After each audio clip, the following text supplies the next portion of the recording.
What's going on, guys? HaVoC and back with another video, and today we're gonna go ahead and take a look at the history of Clash of Clans over the past 5 years. It's crazy to think that Clash of Clans is already halfway toward a full decade. This game has been the heart of the community since the start, and to refresh your mind, let's go down the full timeline. Now, to keep this video shorter than 1 hour, we're gonna be skimming through every single update, but only mentioning the key features that make up the game we know today. So with that being said, let's get right into it. On August 2, 2012, Clash of Clans was first released on iOS globally since there was no need for a soft launch at the time. The game was so much more different. Obviously, we had a waterfall, the max town hall was 8, and the graphics were, well, they weren't that bad, but yeah. August 30, 2012, Supercell pushed out the first ever update, which introduced a new building, the Tesla, new decorations, and graphic improvements to make the game look a whole lot better. September 18, spells were finally added to the game, which would change Clash of Clans forever. The 3 new spells were Lightning, Heal, and Rage spell. Along with spells, replays were added to battles, a new building was added, the Wizard Tower, and the time to build walls was finally removed. Yup, before this update, you had to wait for walls to build. The update on October 15 was not so interesting, but added a ton of small improvements,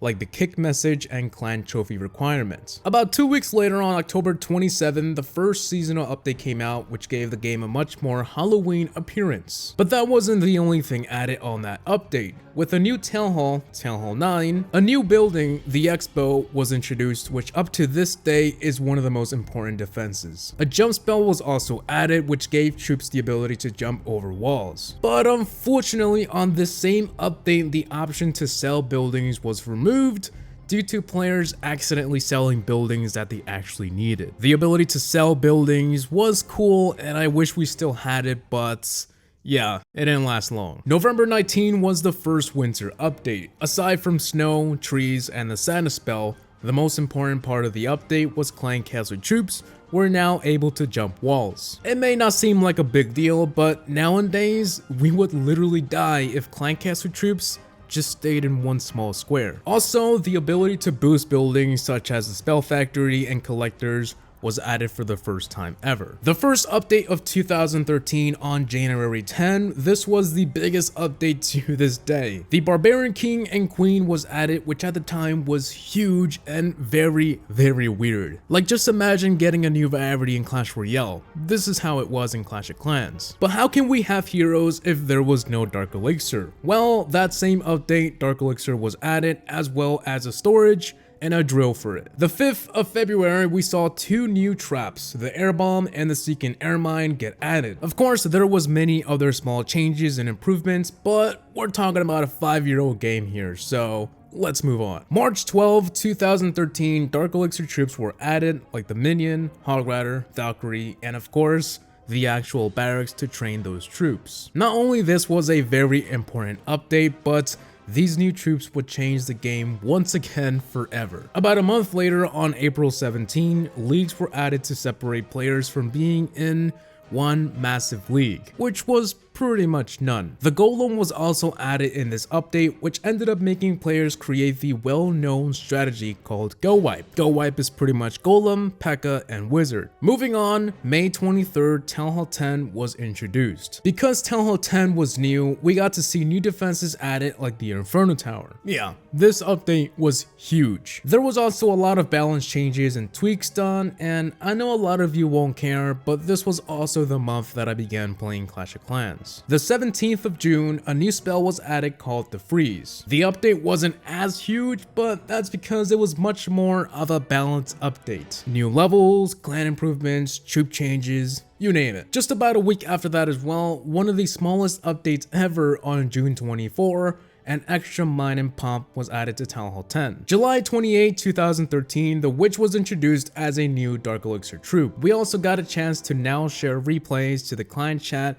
and the ability to mute players in global. August 9, the 1 gem boost for collectors was removed since the 1-year anniversary special was like a week before that. Essentially, this was just like a mini update to remove something. The 27th of that same month, the player profile got a rework. New levels for troops and spells, and most importantly, graphic changes that will make the game look much better. September 30, 2013 was a very important part of the history of Clash of Clans. Village edit mode was added, meaning now you didn't have to move everything around to simply make a new base. So making bases was really easy for both players and YouTubers that wanted to do so. October 10, there was a minor update, but it was a special one. This was the first update ever to be, well, optional. Like, you didn't really have to update the app at all. So yeah, that was the first of its kind. November 6th, we could now upgrade traps. Previously, traps were just traps. No level 1 or 2 or any of that. A button was also added to rearm all of them at the same time for those of you who are lazy. Yeah, I know, we're all lazy. But besides any of that, spells were updated to cost elixir instead of gold, which nowadays it makes complete sense. Like, just imagine in 2017 paying gold for spells. No thanks. December 5, the last update of 2013, brought back the snow and other cool things. A multi-target ability was added to the Inferno Towers, so it could now target a few troops at the same time, and also level 3 was added to that as well. January 29, 2014, heroes were given abilities. Prior to this update, heroes would just hit stuff and die. This was the update that made heroes much more hero-like, if that makes any sense. Co-leaders were also added to clans, but elders were nerfed to give co-leaders more power. On April 9th, this was the day that made Clash of Clans actually mean Clash of Clans. Clan Wars were introduced, which was the update that revived Clash of Clans to its fullest potential. This was a massive update, and to this day, I thank Supercell for adding this. May 16, they added the ability to save war bases and also edit them. Along with other Clan War improvements and fixes, they also made Village Edit mode available for Town Hall 3. Because before this update, Town Hall 3 was left in the dark. On July 3, this was a huge balance update. Stats changes, graphic improvements, hero AI rework, and finally, live battle spectating was added to Clan Wars to watch players as they attack. Now from here and on, there hadn't been an update for such a long time. Everyone was wondering, where's Supercell? Like, what just happened here? This was simply because Supercell usually has workers off during July and August. So finally,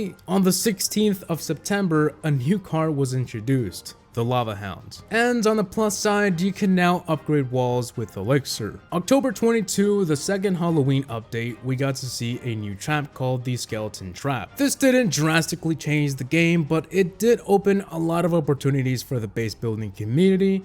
The next month, the 11th of December, the last update for 2014, multiple layouts were added to Village Edit mode. The ability to also watch live replays of your base while being attacked was also added. Before this update, you could not watch what was going on until the battle was over. Unfortunately, this same update also made upgrading walls a bit harder. The minimum wall level required to upgrade with Elixir was now level 9. 2015 came along, and on February 24, clans now had levels. This made clans able to level up and earn perks that all clan members can benefit from. April 30, a new defense was added, the Air Sweeper. But even though a new defense was added, this update was much more about balancing and improving. And for the first time, a new name change was also available in the settings to finally change the name of your base. July 1st, 2015, the Dark Spell Factory was added. This meant dark spells were also somewhere in that update. We got to finally use the Poison Spell, Earthquake, and Haste Spell. And finally, more leagues were added, Titan and Legend League. Moving on to September 9, the main part of this update was a War Tiebreaker and 25 new walls for Town Hall 10. The War Tiebreaker was essentially a much better way to calculate who really won the war. October 22, this update was mainly just for Halloween. You know, the usual decorations, gem boosts, and you know, all that stuff. But the next one on December 10 was huge, and this update changed the game in many ways forever. Whether if you consider it bad changes or good changes, this update flipped Clash of Clans into a new era. Firstly, Town Hall 11 was finally here. With Town Hall 11, we got to see the new Eagle Artillery,